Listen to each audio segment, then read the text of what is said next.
Mary. How are you today? I'm good, Jen. How are you? Good. Well, I wanted to talk to you about your newest project, Teach to the Brain.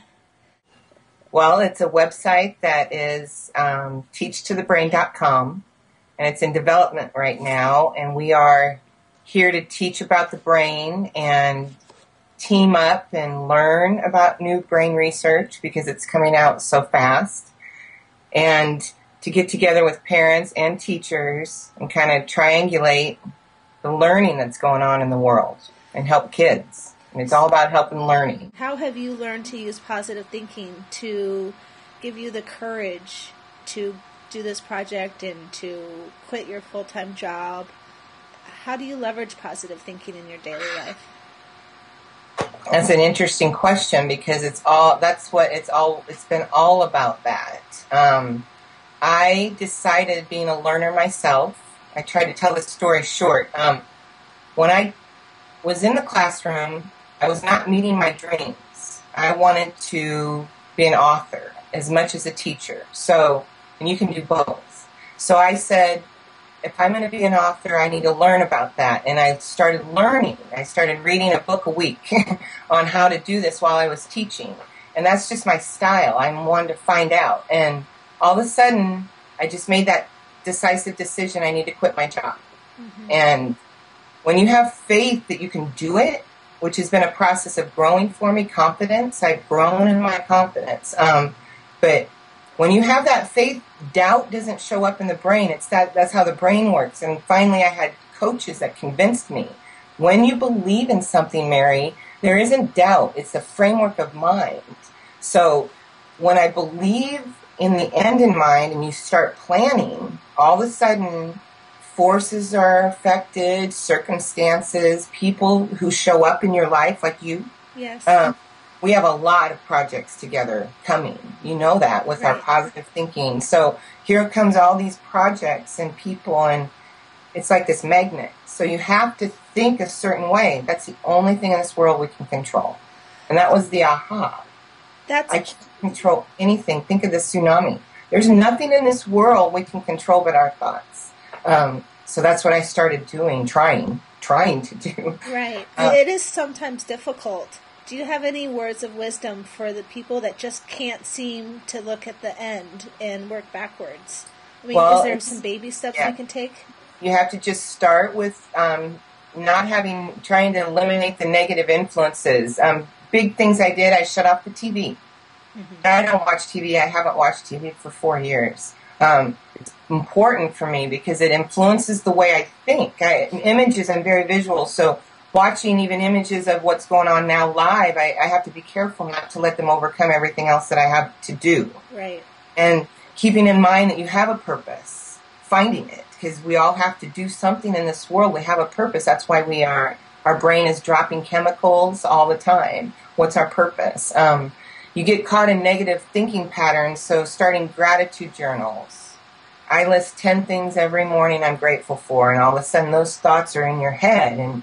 And have a hobby, like I garden. But that's where I think about my project. So watching the flowers starting to grow right now really excites me because I get out there. And, but I'm not watching TV, and I'm not letting other people influence the way I'm thinking. And then I drill my head with audio CDs. I learn books, and that's my strategy. I'm an audio learner. So I go to the library, I check out a CD book, listen to it. I get through 3 chapters a day. I set goals there. And then now it's all with my work with my coaches. They're giving me their books, they're learning, their projects to learn. So, and then I apply it. You were in the public school system earlier, correct? Well, I taught for 21 years for public school, 6th, 7th, and 8th grade, middle school. But I missed the classroom, and I had to make a decision. Uh-huh. Do I want to pursue my dreams and leverage learning and teach people about the brain so they can help lots of kids, or do I want to just stay in this classroom? And I miss the classroom, but I'm thrilled about this adventure. What can you tell us about how our brain works and how we can use that information to help educate our children? Well, the ultimate, I always like to think with the end in mind, so we want success. So if you're learning something new, Jen, I would want you to have a really successful process. And kids in classrooms right now, we want them to have success in the end, and we're losing a lot of them. So if we want success, let's think backwards. This is what's fascinating about the brain. If it knows the end in mind, and you think backwards, you can have that end become real.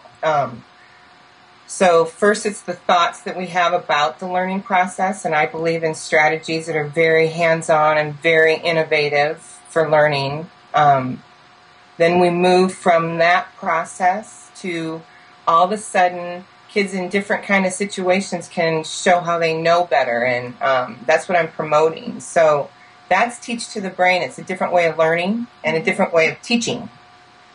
Chemical dumps are what happens in the brain. Let's go back to the brain, and we have patterns of dendrites that are networked.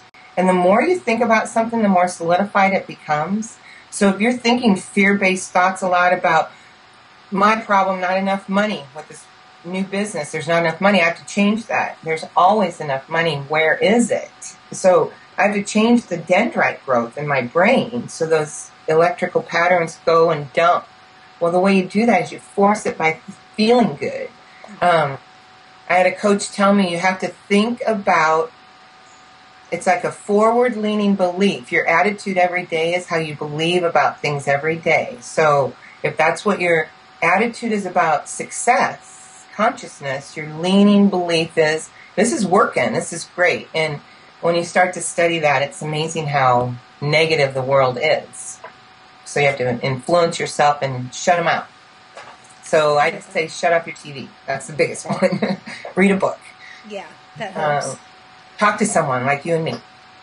Well, if you're feeling sad, you can do something to turn that right. You can stand up and look up and fake a smile. And if you don't know, if you're so emotional because the chemical dumps, that's what's going on, you can put a pen or pencil in your mouth and hold it between your teeth and say the word E.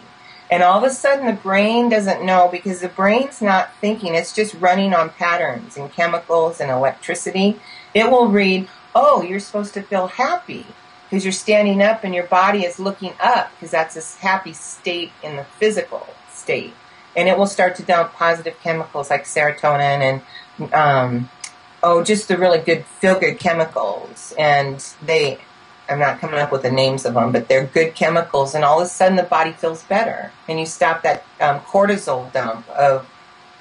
Cortisol dumps in your brain when you look down and tears and you're emotional and you're fear or sad. You have cortisol, and that damages your immune system. It hurts every part of your body, and you don't grow that way. It hurts you. Your body dies. So we want to always grow. It's either growing or it's dying. So you want to make sure your chemical dumps are positive. So stand up, look up. Be willing to change your chemical dumps.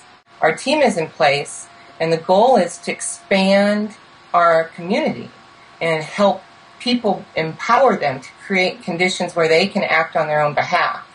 And that's where I hope to help parents, where they can understand learning from their child's sake in development and how their brain works, and then have the language to go in and tell teachers, this is what I need for my child in the classroom, and feel empowered to do that because they're now educated.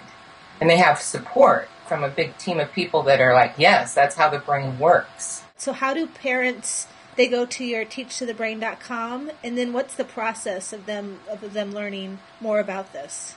Well, there's kind of lots of different avenues. There's soon to be ebooks available. We do have a guide on Kindle, Amazon Kindle, that's available. There will be a Brain Academy membership program where you can join and just be part of my forums, and I teach live on the internet once a week through Ustream, and it's free. So we will leverage all the pieces of the internet and the freedom of it, and that's one piece that you can click on and watch me teach. And I will only teach for 20 to 30 minutes because I know your brain is not only overwhelmed with your life. Everybody is, busy learning and doing. It'll be quick and fast, and we'll learn pieces, small, but it'll be a vitamin for your brain every day that you can think about. And then there's, of course, the sites available, freedom to just look at quotes of the day from thought leaders of the world that teach this brain research. Everybody involved needs to know we have a lot to learn, Mary and John and everybody included. So we're going to be teaching and linking us and everybody to current brain researchers and what they do for their brains and how they put their message out and interpret this research, because everybody interprets it in their own brain way based on the experiences that we've had in the past. So what you understand might be completely different than what I understand based on just where we grew up. Yeah. Things like that. So we will link you through Teach the Brain. Yeah.